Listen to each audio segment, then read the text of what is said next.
I nderuar trup gjykus, e nderuara përfaqësuese e prokurorisë, të nderuar përfaqësues të familjes së dëmtuar dhe të gjithë të pranishëm. Në cilësinë e mbrojtjes së pandehurit zotrit Naim Murseli, më lejoni që në fillim të kësaj fjale hyrëse në emër të klientit tim dhe në emrin tim personal të shpreh keqardhjen më të thellë. Avokate, vetëm pak më ngadal, në emër, më falë që po më duhet të ju ndërpres, ashtu deri sot ringa ta shkruajnë. Dhe në emër të klientit tim ju shpreh ngushëllime. Shpreh keqardhjen më të thellë për humbjen tragjike që ka prekur familjen e viktimës.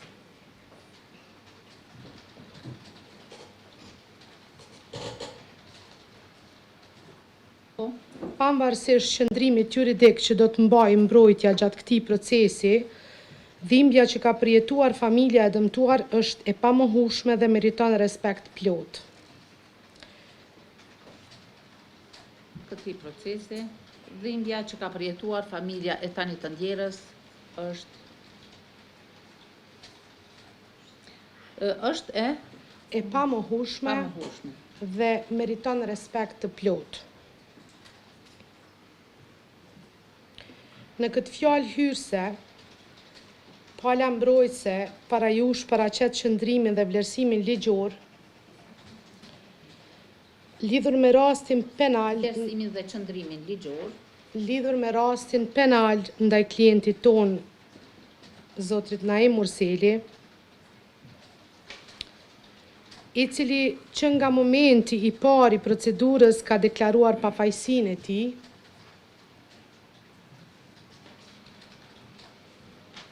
dhe ka bashkëpunuar me organet e drejtësisë,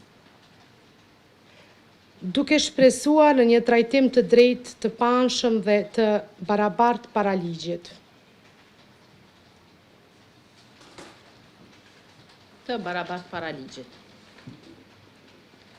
Sipas nenit 31 të Kushtetutës së Republikës së Kosovës dhe nenit 6 të Konventës Evropiane për të drejtat e njeriut, çdo person i akuzuar për një vepër penale ka të drejtën të konsiderohet i pafajshëm derisa fajësia e tij të vërtetohet përtej çdo dyshimi të bazuar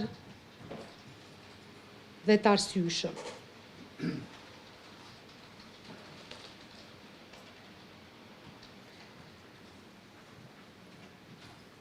Pala mbrojtëse thekson se prokuroria në këtë çështje nuk ka paraqitur prova bindëse të drejtë për drejta apo të mjaftueshme që ta lidhin klientin ton me veprën penale të vrasjes së rëndë.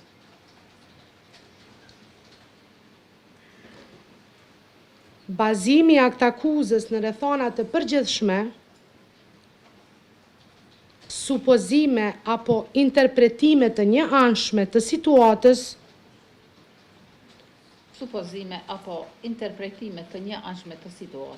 nuk mund të përbëjnë themel ligjor për një dënim penal.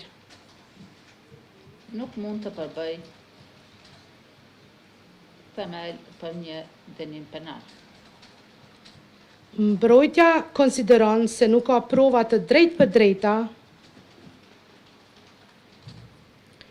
që provojnë se i pandehuri ka kryer apo urdhëruar veprën penale,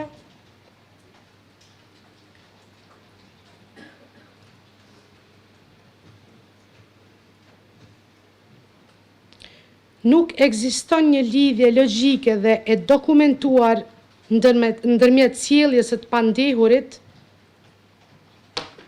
dhe veprës penale të ndodhur,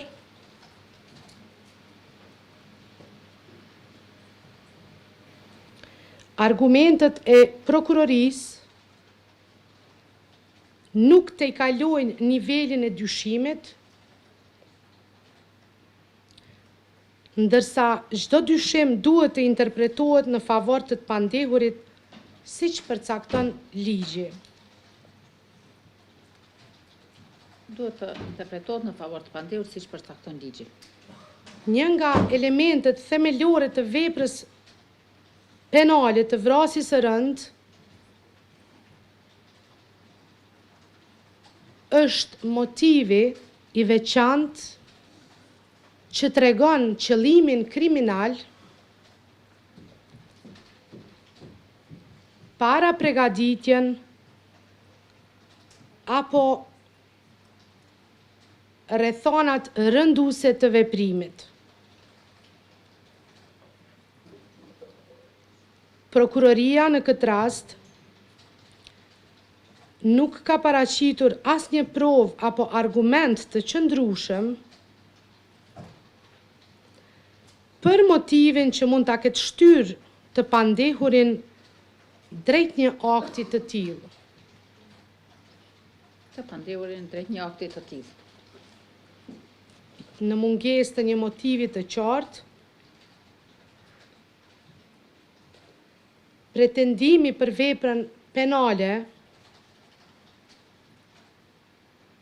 të rëndë mbetet i pambështetur dhe i cenueshëm juridikisht. I paqëndrueshëm juridikisht. Një prej kërkesave të rëndësishme të ngritura nga pala mbrojtëse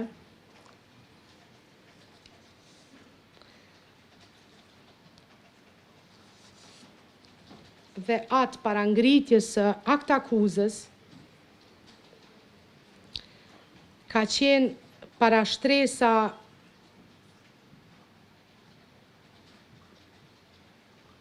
që i pandehuri Naim Murseli të dërgohet në ekzaminim të statusit mendor,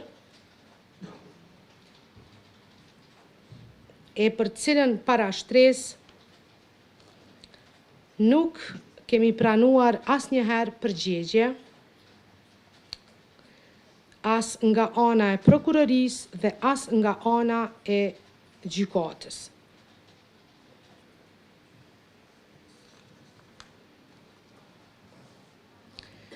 Për të mundur të vazhdohet procesimi i kësaj çështje penalo-juridike, paraprakisht duhet të kemi provë të pakontestueshme se a është në gjendje i njëjti të përcjellë rrjedhën e shqyrtimeve kryesore,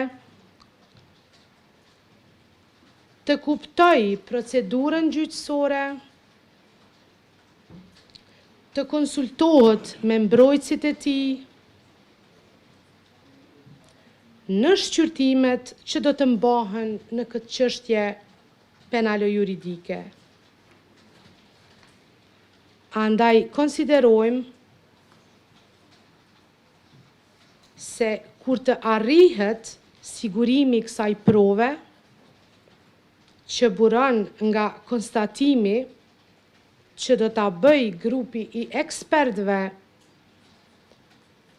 pranë qendrës klinike universitare të Kosovës, Instituti Psikiatrisë Forenzike të Kosovës dhe pas ekzaminimit të pandehurit, varësisht nga të gjeturat, të vazhdohet me procesimin e mëtutjeshëm të kësaj çështje, e cila është ngritur pranë kësaj gjykate.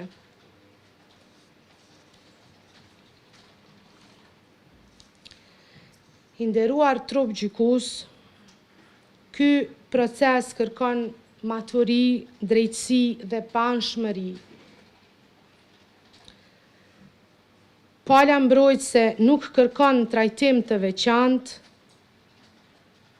por kërkon zbatim të plotë të ligjit dhe respektimin e të drejtave themelore të pandehurit. E të drejtave themelore të pandehurit. Faleminderit. Faleminderit, avokate.